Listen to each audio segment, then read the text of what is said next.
Assalamualaikum warahmatullahi wabarakatuh, Ananda semuanya. Selamat pagi Ananda. Bagaimana kabarnya?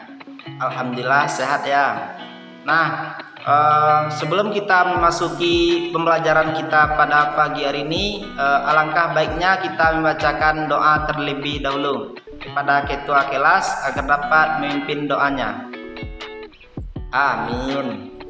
Nah, baik, Bapak akan mengambil absen terlebih dahulu. Siapa yang tidak hadir? Nah, Ucup hadir, Ade hadir, Dandi hadir. Nah, alhamdulillah semuanya hadir ya. Nah, materi pembelajaran kita pada hari ini yaitu dongeng. Tujuan pembelajaran kita pada pagi ini, siswa mampu mengidentifikasi informasi yang ada di dongeng dan pesan moralnya. Nah, coba Ananda semuanya simak video yang Bapak tampil berikut ya.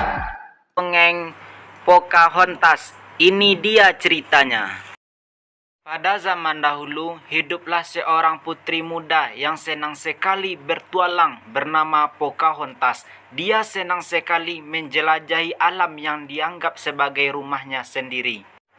Pocahontas dan temannya Nakoma menghabiskan berjam-jam menjelajahi alam bersama. Mereka mendayung, menyusuri sungai dengan sampan mereka. Mereka mencintai keindahan alam bebas yang belum tersentuh manusia di sekeliling mereka. Pocahontas sangat pemberani. Dia senang meloncat dari puncak air terjun tinggi. Sang putri sangat menyukai pertualangan. Kapanpun dia memiliki masalah, Pocahontas akan berkonsultasi dengan pohon ajaib bernama Nenek Willow. Di sekelilingmu ada roh, kata pohon bijak itu. Mereka hidup di bumi, air, langit. Jika kamu mendengarkan, mereka akan membimbingmu. Saat Pocahontas menatap dari atas puncak pohon, dia melihat awan putih mengepul. Tapi awan ini tidak seperti yang pernah dia lihat sebelumnya. Itu sebenarnya layar kapal yang sangat besar. Pocahontas mengawasi dari kejauhan kapal-kapal itu. Dia melihat banyak orang asing datang ke pantai. Orang-orang yang berada di kapal adalah para pemburu emas dan mereka datangi untuk mengambil alih tanah baru yang mereka datangi. Tapi salah satu pendatang, John Sweet, tampak baik dan lembut. Pocahontas mengikutinya melewati hutan sampai tiba-tiba John Sweet melihatnya. Meskipun dia tahu dia harus berhati-hati terhadap orang asing, Pocahontas melangkah maju. Dan saat keduanya bertemu, angin sepoi-sepoi bertiup di sekitar mereka. Mereka tiba-tiba bisa mengerti bahasa masing-masing. Meskipun mereka sangat berbeda, Pocahontas dan John menjadi teman. Saat menjelajahi alam, Pocahontas menunjukkan kepada John apa yang telah diajarkan Nenek Willow kepadanya. Hal-hal di alam terhubung, semuanya adalah satu. Ketika Pocahontas memperkenalkan John kepada Nenek Willow, John sangat terkejut. Roh Nenek Willow mengatakan kepada Pocahontas bahwa John memiliki jiwa yang baik. John adalah pria yang bisa dipercayainya. Namun, ketegangan terjadi antara suku Pocahontas dan pendatang dari kapal John. Kedua kelompok tidak percaya satu sama lain. Pocahontas mencoba mendorong ayahnya kepala suku untuk berbicara dengan para pendatang, tapi sang ayah tidak mau mendengarkannya. Suatu malam, John menemui Pocahontas di rawa Nenek Willow. Dia ingin melindungi Pocahontas dan sukunya. Keduanya bertemu dan mereka telah jatuh cinta. Tapi saat mereka berpelukan, para pejuang dari suku Pocahontas tiba dan menangkap John. Tidak peduli apa yang terjadi, John Smith berkata, "Aku akan selalu bersamamu selamanya." Keesokan harinya, saat suku bersiap berperang melawan para pendatang, Pocahontas dengan berani melangkah maju untuk memberitahu ayahnya bahwa dia mencintai John Smith. Menyakiti John artinya memulai perang. Saat ayah mendengarkan putrinya dan membebaskan John, perang pun tidak terjadi dimulai. Namun, kondisi John terluka. Dia harus kembali ke negaranya untuk mendapatkan pengobatan. Pocahontas ingin pergi bersamanya, tapi dia tahu bahwa sukunya membutuhkannya. "Saya akan selalu bersamamu selamanya," kata Pocahontas saat memberikan pelukan selamat tinggal. Wah, seru ya ceritanya. Terima kasih telah menonton cerita dari video. Baik Ananda semuanya, kan sudah melihat video dongeng yang Bapak tampilkan yang tadi ya.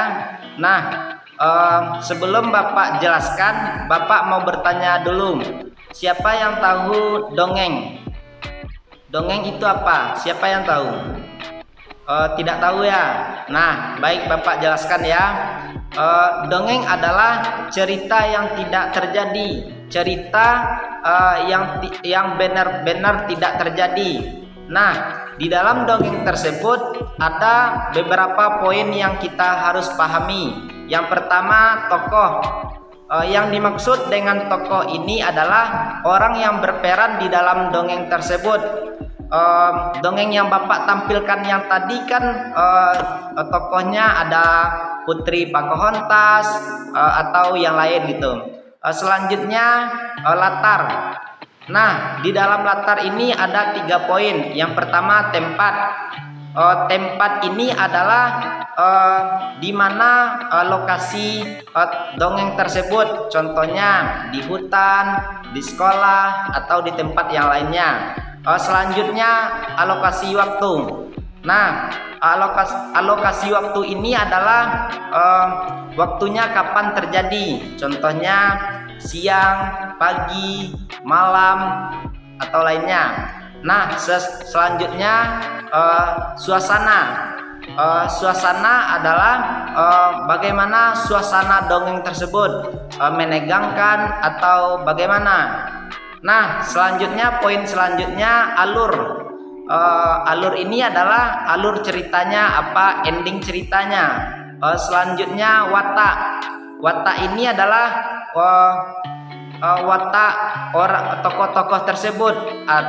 Wataknya jahat, baik atau bagaimana. Nah, yang terakhir adalah pesan moral. Pesan yang bisa kita ambil di dalam dongeng tersebut. Pesannya ada beberapa pesan yang harus kita ambil gitu, hikmah yang terakhir gitu. Selanjutnya kepada Ananda semuanya, agar dapat mengeluarkan buku latihan, Bapak akan mengasih latihan kepada Ananda semuanya. Yang pertama, carilah unsur-unsur dongeng tersebut. Kan tadi Bapak sudah katakan unsur-unsur dongeng itu ada beberapa poin. Yang pertama, tokoh, ada tempat, ada alur, ada watak, ada pesan moral. Nah, tugas Ananda, carilah unsur-unsur dongeng tersebut. Nah, sudah siap ya semuanya? Nah, kepada yang sudah siap, satu persatu agar dapat menyebutkan ke depan kelas ya, ke depan teman-temannya. Nah, bagus sekali Ananda semuanya. Nah, kesimpulan pembelajaran kita pada pagi hari ini, dongeng adalah cerita yang tidak terjadi, cerita yang tidak benar-benar terjadi. Nah, di dalam dongeng kan ada beberapa unsur. Yang pertama ada tokoh, ada tempat, ada alur, ada watak, ada pesan moral. Nah, kepada anak-anak semuanya agar dapat mengulang pembelajaran di rumah ya, tidak boleh bermain atau bagaimananya, agar dapat mengulang pembelajaran ya yang Bapak terangkan pada hari ini. Nah, sebelum kita pulang agar dapat kepada ketua kelas agar dapat memimpin doa untuk pulang. Amin. Mungkin sekian yang dapat Bapak sampaikan pada pagi hari ini. Terima kasih. Assalamualaikum warahmatullahi wabarakatuh.